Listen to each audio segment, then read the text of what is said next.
Greetings, and welcome to the Modern Alchemist channel. I'm Aubrey Forrest, the Modern Alchemist, and this is Essentials of Practical Alchemy, the 2016 workshop. This last week we had some interesting stuff go on, technologically speaking. We were unable, apparently, to maintain a live broadcast, and so our live feed, unbeknownst to us, cut out completely at just under 7 minutes. And so for that, I apologize. I really don't know specifically what was going on. We haven't had a problem like that in the past, although the previous week we did have it cut out once. So to give you some context, the means by which that we're actually doing the live broadcast is this device right here. This is my Samsung Galaxy Note 5, and this is it. This is the technology that we're using to work this channel, at least in part. And so there you go. Anyway, it works fine. Perhaps it was the brick building. I don't know. You know, who knows? Who knows these things? So, but we'll just continue doing it. This is why we also, here at the Modern Alchemist channel, we have 2 cameras. So we're recording live, and then we're also recording so that we can do this, right? Show you this as a nice, clean, polished format. The interesting thing is even our second camera was affected to a degree, and we had points where it just sort of cut out for no reason. It just kind of, and it just quit, and then would pick up, and you know, you notice in the live feed there's a sort of a Blair Witch Project, you know, staticky, whatever. I don't know. It was kind of cool. So either way, we got through the lesson. The point of the lesson was to give you an exhibition, not of the various pantheons, but rather to reveal their astrotheological countenance to you. And we go into that within the class. At the beginning of the class, I mentioned this really cool book in association with the previous class's discussion about symbolism and does everyone actually know specifically what these symbols are, or maybe are they just kind of being taught the basics or just the techniques? And I said, well, it's probably this latter, right? Because a small percentage probably knows the actual truth, but the vast majority just keep employing the symbols without actually understanding what they're doing. My friend Tony brought a book with him, and I joked, I said, oh, it'd be great to get that on my birthday, which is today. And he's like, this morning we went for a walk, and look what he gave me. Ta-da! So this is it. So if you guys are looking for this, when I talk about it, because I didn't show it to the camera, here's the book. And this is a short description of gods and goddesses and ritual objects of Buddhism and Hinduism in Nepal. And this is published by the Handicraft Association of Nepal, which means that this is an artisan group. And you'll notice, I mentioned this in the class, but I'll just show you. It goes through, and then it will give you descriptions of the elements of the statues. It gives you descriptions of the postures, the seated postures. Check this out. So it's like this, when you carve this or when you sculpt this, it then gives you an instruction as to why you're doing it that way and what that basically means. This is a touchstone. What a gift. There's no other gift better than the gift of knowledge, you guys. And this is, I was just beside myself. So thank you, Tony. Thank you, buddy. This is a super awesome birthday present. And so with that said, that's it. We're going to talk next week about the Kabbalah and the Tree of Life. And you'll see that everything that we've done to this point has been building to that point. It may not necessarily make sense now, but when we get to it next Sunday, you will definitely see that. All right, that's all I've got for you. Enjoy the class. It was a good class. Hopefully we'll have more participation next week. We had a social event, the Lake Fair, so very few people came. But definitely, hopefully more people will attend. And I'll be talking to you soon. And of course, we have the live audience out there, assuming we can get out the building. So with that said, I'll talk to you later. I'm Aubrey Forrest, the Modern Alchemist, and this is the Modern Alchemist channel and the 2016 Essentials in Practical Alchemy workshop. Talk to you soon. Welcome to Essentials in Practical Alchemy, the 2016 workshop. I'm Aubrey Forrest, the Modern Alchemist. And today we are going to be talking about mythology and mythological archetypes. But before we get into that, because that's really dealing with a much higher degree of symbolism than we've been dealing with before we get into that discussion, we're going to step back momentarily and take a look at some of the stuff that we talked about last week. If you remember, we talked about symbolism and using it as a language, right? And we used the flag as an example of a cognitive thought form which is constructed of several simple symbols. And a simple symbol would be something like the color red, which by itself can be meaningless, but in proper context or with an understanding of all the associations of the color red, then that symbol can have greater weight and meaning. And when it's placed in context with other colors like white and blue, then an entirely new meaning can be drawn simply by an analysis of all the associations relating to that symbol as it presents throughout history. So, as part of this discussion, because it always brings out, are they doing it on purpose? And when we talk about mythology and mythological archetypes, we're going to be looking at like TV shows or movies or plays or stories and books and fiction wherein these gods are concealed inside of a mortal character. And the question that's always asked is it really on purpose? Does everybody absolutely know what's going on? And I said, no. There's this layer where people are taught a thing, and so people go to script school. But what's really cool is my friend Tony got this book and recently, and it's called A Short Description of Gods and Goddesses and Ritual Objects of Buddhism and Hinduism in Nepal. And it's actually published by the Handicraft Association of Nepal, and this is a current publication. And the Handicraft Association is like a organization where you have craftsmen. And these craftsmen are building things to spec. And in this case, it literally goes through section by section, explaining postures and hand positions, and what it is named and what it has reference to. But the higher order of symbolic revelation is never present. It's not there because it's unnecessary. So just like if you want to crank out a whole bunch of scriptwriters today, you send them to these script mills and they learn about the arc of the hero's journey, right? That's usually the thing that's constantly hit when you go to these things. And yet you never understand that an internalization of this journey is necessary to become a good writer. And to become a great writer, you have to understand all the things which it refers to. Who, in fact, is the hero and how that relates to us and how this journey is typified, perhaps in a solar cycle. So, cool stuff. So this is like tier 2, right? Or maybe tier 3, where you have a series of craftsmen and artisans who are repeatedly doing this. And this then preserves for everyone of the esoteric tradition, because the rest of this then is related by mouth to ear. In other words, someone has to teach you the deeper meaning and explain to you that yes, it does mean this, but it also probably means all this other stuff. And that's in fact what we're going to be doing today. This can be a difficult process because people are really attached to their idols. They're really attached to what they think these things are about. Myself, having been a person who was really attached to what I thought things were about. And then as I grew up and grew older and began to learn what things were about and what the people, my focus has always been not what people today think they're about, but the people who actually created these things. How did they view them? And then has their view changed? Now, this creates a bit of distortion. It literally, to pull a Star Trek term, this is a kind of temporal distortion as you look backward through the historical record in mythology. So you're here and you're looking this way, right? Let's say this is going backward in time. For the sake of Kabbalah, we'll just do it this way because this actually works, because this is your link to the past. The left eye becomes the link to the past.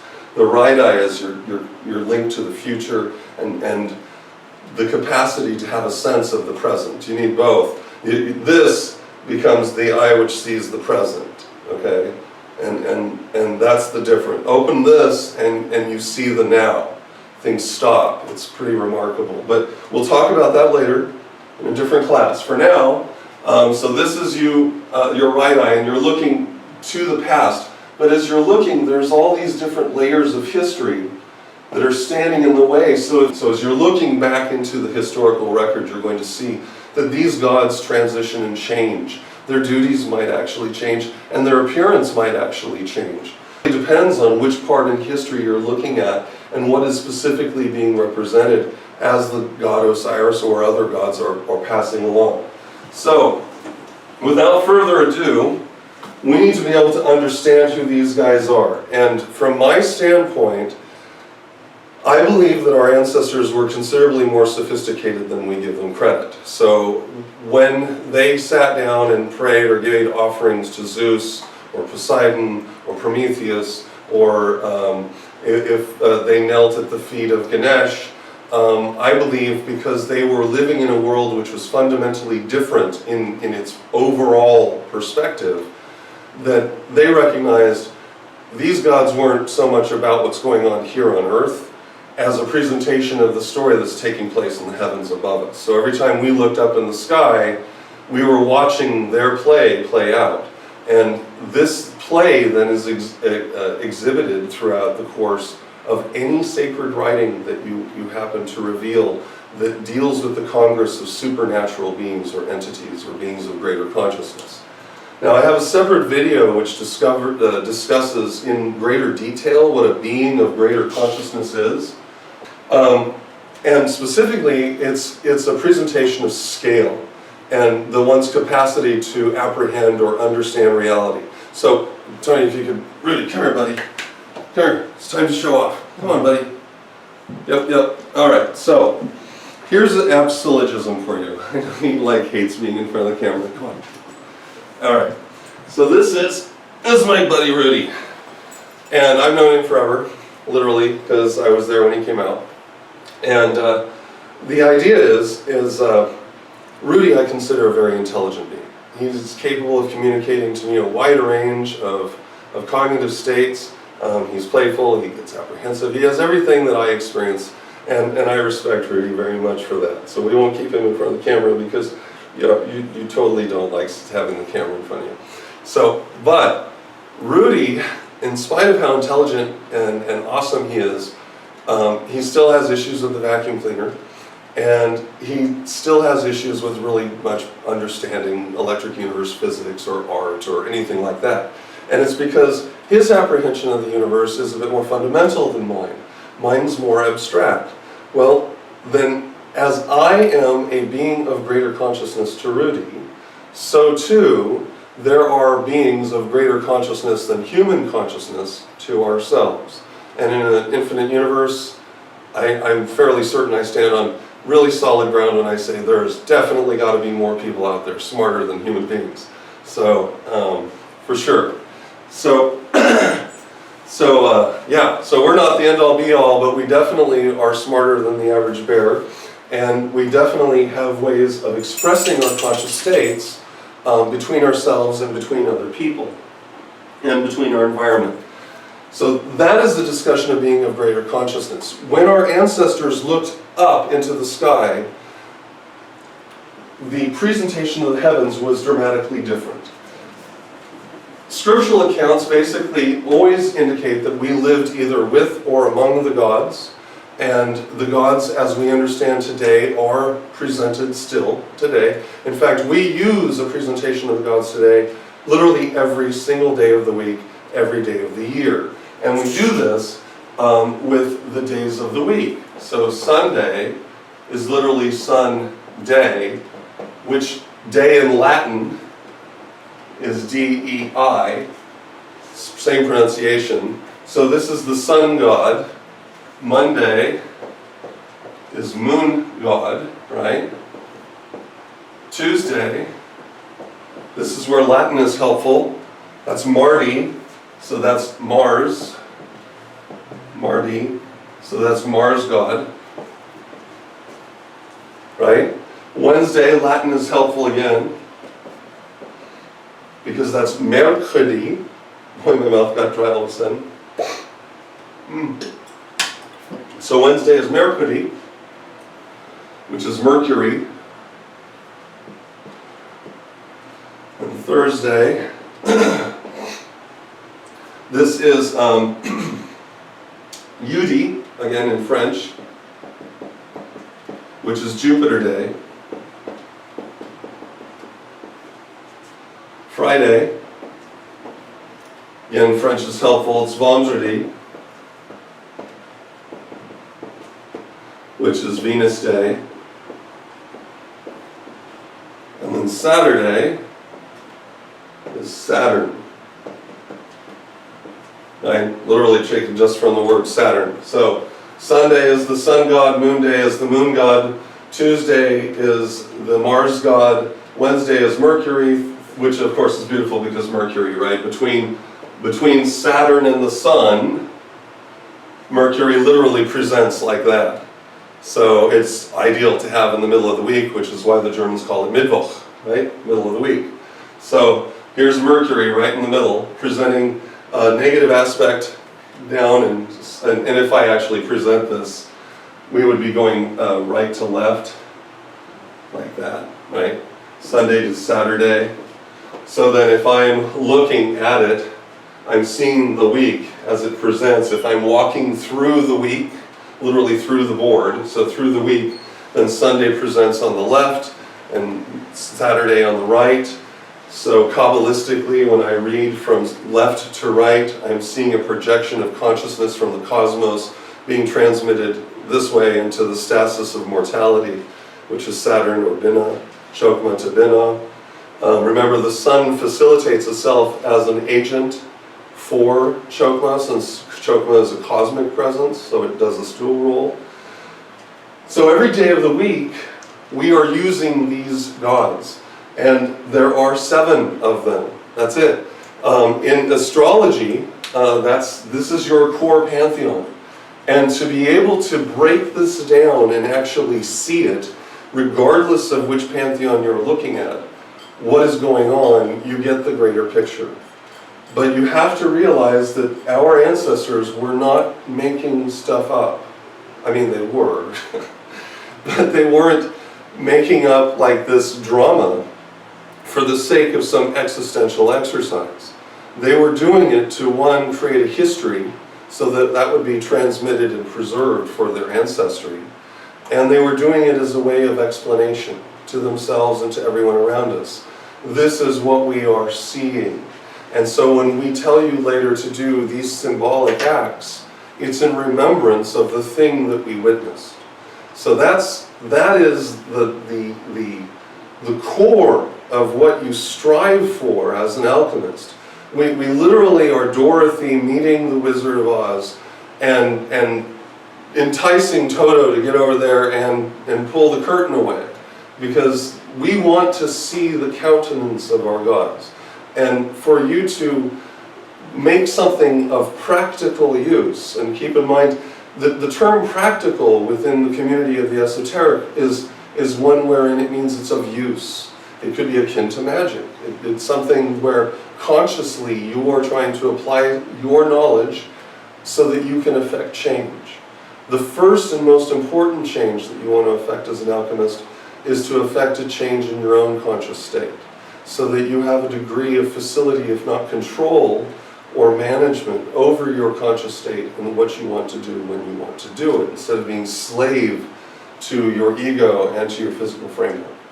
So this then is a distillation that is preserved, and we preserve these deities in multiple ways. Let's take a look at the time. Okay, but before we get to like breaking each pantheon down, and in fact, for yourself, anyone can whip out, like I showed you, a mythology book.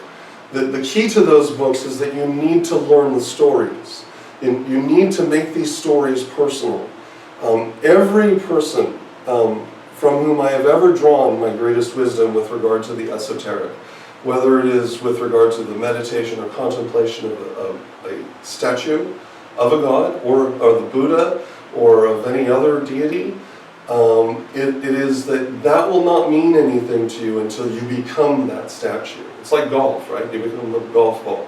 In the same sense, you need to assume the posture. And in order for you to then assume a magical posture, you have to understand what the posture is about. They tend to come up in pairings.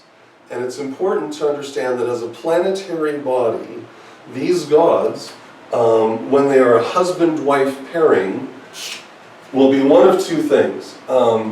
What you'll look for is a husband / wife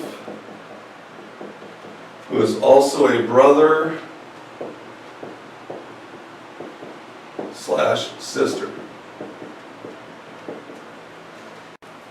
And by the way, I hope the live feed isn't too bad. I notice Tony is watching it like a hawk, which I really appreciate, because sometimes electromagnetically it seems that this area is not so conducive to the signal, which is probably because of all the magic. All the awesome vibes. Okay, so brother, sister, husband, wife pairing. So what we're looking at then is a planet, just like this. We're looking at a planet, and we're looking at a planet which is divided by hemispheres.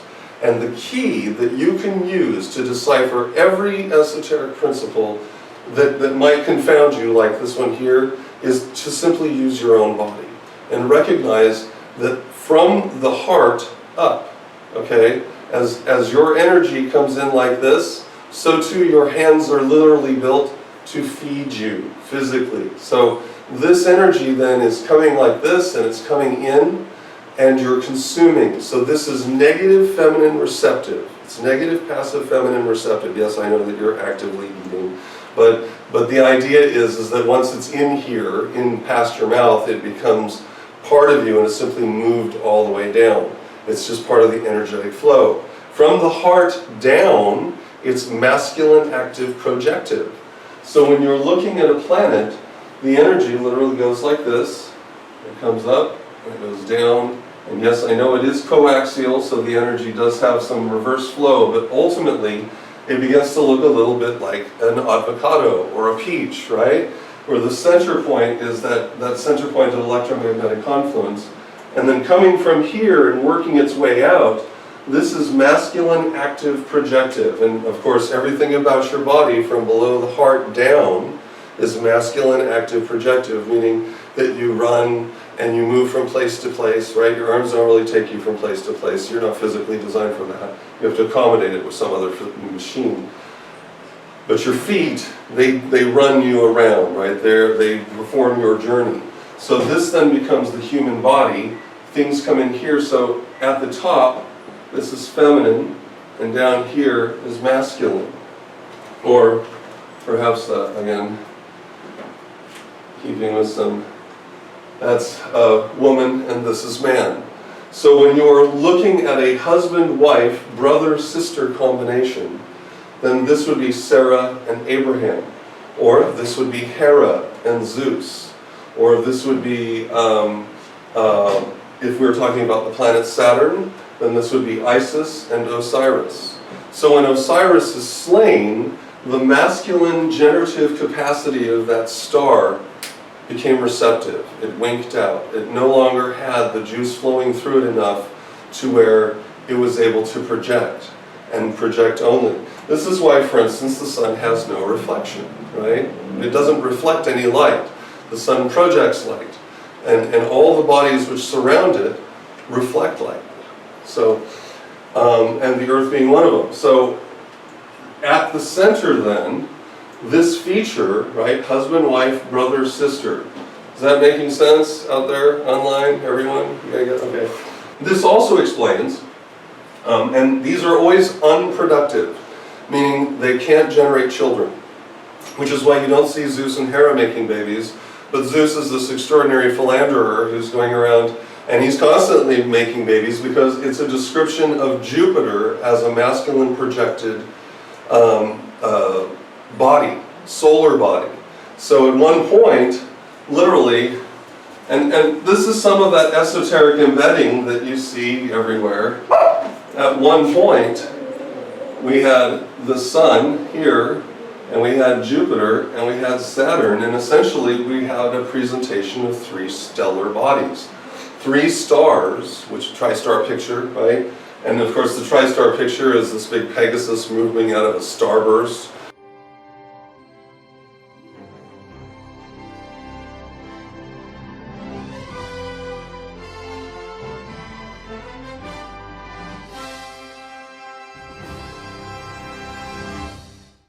And that's because the Pegasus, the white horse of Zeus, that star, that's actually a description of the sun.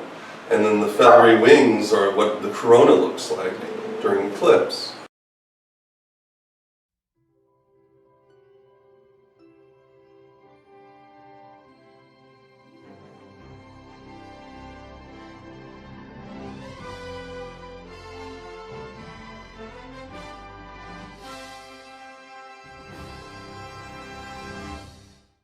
The moment you pull this mask off, all this flowery stuff, and you keep asking yourself, well, who does what and what are they doing? You know, it makes sense, right? Because Pegasus is literally driving us through the cosmos right now. And it's our winged horse. So, yes, and then one other thing that confuses people, before we go too far, remember this husband, wife, brother, sister, is a presentation of planets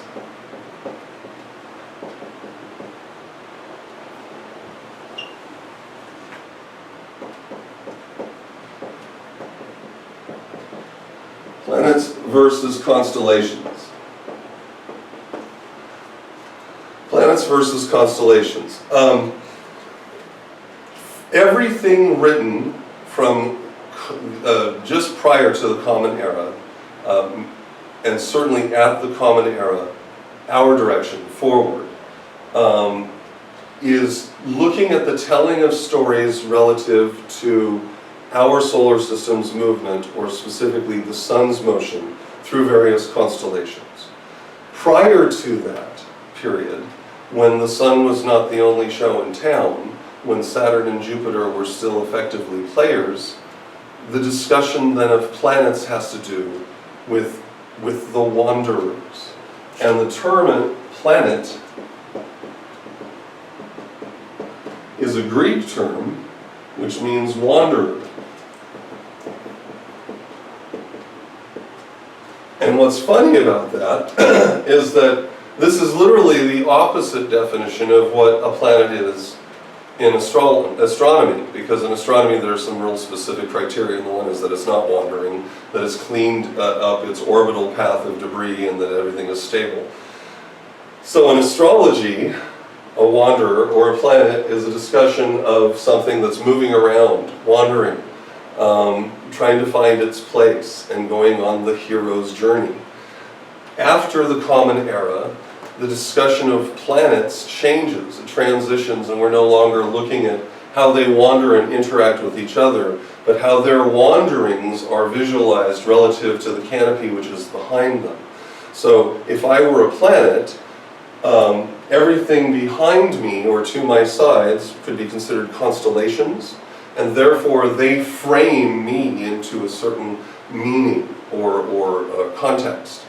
And if I move, let's say, and go someplace else, and I have different constellations around me, then that meaning is now nuanced electromagnetically from our subjective perspective here on planet Earth. So everything from planet Earth is always subjective. We objectively, at least in terms of this is how it feels from our side of it, right, looking out. Objectively, obviously, the sun's motion is considerably different. We don't really have retrograde motion in planets. Retrograde's that really weird thing where planets seems to do this sort of stuff. As it's moving around the sun, it'll seem to go backwards and then forwards, and that's just because our position's changing relative to it. All right, so we have planets and constellations. We've talked about that. What I'm trying to do is eliminate a bunch of the stuff that gets everyone confused so that you can see that the whole discussion actually is, what are these planets and what are they doing? So let's take a look then at the 7 planets and see how they work out, and we'll just do this by the days of the week, and look at different cultures and how they are presenting the planets, and recognize that their interpretation of the planets themselves is largely dependent then upon their temporal perspective. which is why the Greeks, objectively, it seems like the Greeks are really messing stuff up when they come on the scene and fundamentally alter a lot of the context that's present within the Egyptian pantheon, as well as other pantheons like the Babylonian. Everything becomes Hellenized. And for about the period of about 10 years, I really was hating that. I know that sentiment is broad spectrum too. There are a lot of people that really hate the Hellenization of their culture as a result of Alexander the Great's expansion throughout the period of the Age of Aries, which was prior to the Common Era up to 2000. All right, so just keep in mind, in terms of the two pillars, if you're walking through the week, and you'll know often I'll try to drop these turns of phrase or these little sayings that we have accumulated over the course of the development of language. And you'll find that they're actually little keys. It's really funny. As I was coming over here to get ready for today, I had this experience in the car where I was contemplating Ray's puzzle making, because Ray and Maggie here, who operate Earth Magic, they're so awesome. And he sits there and he works on these puzzles all the time. And it occurred to me, because I used to do that too, I used to play with those. And it occurred to me that often a single piece of the puzzle actually becomes a key. So even though it's a puzzle piece, it's also the key for deciphering maybe a big chunk of the puzzle that just made no sense until you had that one piece, and then, oh, I see, now it's a sparrow or something. In the same sense, if you're trying to conduct any kind of magical operation or operation of consciousness, where you're trying to wire yourself into the prevailing sources of power, electromagnetically, because all of this has to do with conscious states. All of this has to do with being able to draw upon those conscious states, which are representative of an electromagnetic state, okay? Which is that battery arrangement that I gave you, where here's a planet, and this is plus and this is minus, and so the energy is generating and popping out like that. In the same context, this functions here. So let's take a look. And you guys are welcome to participate. What's another deity that represents the sun? Hercules. What? Hercules. Hercules? Okay, yeah, actually Hercules and his journey, thank you. Hercules is a Greek invention, and it means, it's actually Heracles. Hercules is the Romanization of the word. And in fact, when you get to the Romans, it just gets even more confusing, right? Because Jupiter becomes, or Zeus becomes Jupiter. Like, they use all the exact same pantheon, but then they just flip the names around. So Heracles actually means the glory of Hera. So the naming of the character Hercules is a decipherable identifier to the star in the immediate community of objects, which would be the most glorious, right? So Heracles is another name for the sun.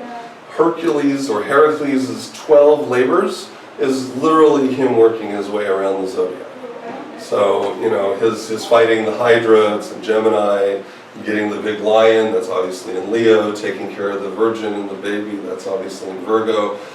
Being betrayed happens in Scorpio. I mean, literally, it's so freaking amazingly beautiful when you realize that all of these stories are actually just encoded to help you understand something that's even more beautiful, something that you personally experience on a daily, weekly, monthly, hourly basis. To me, that's the magic. And this is why then, because I had some folks write me who are looking at this from a esoteric practice of high magic, which involves knowing where certain things are, which planets are in which places. A while back, my thought was, well, no, that could or could not be important. But if you realize that you're trying to harness the positionality of certain electromagnetic influences, and when you realize that it's absolutely valid to say that when certain planetary bodies are in proximity to us, people seem to change, and anyone who's worked in retail or in the military or in the please, or news media, they all know full moon, that's 3 days of weirdness. And why?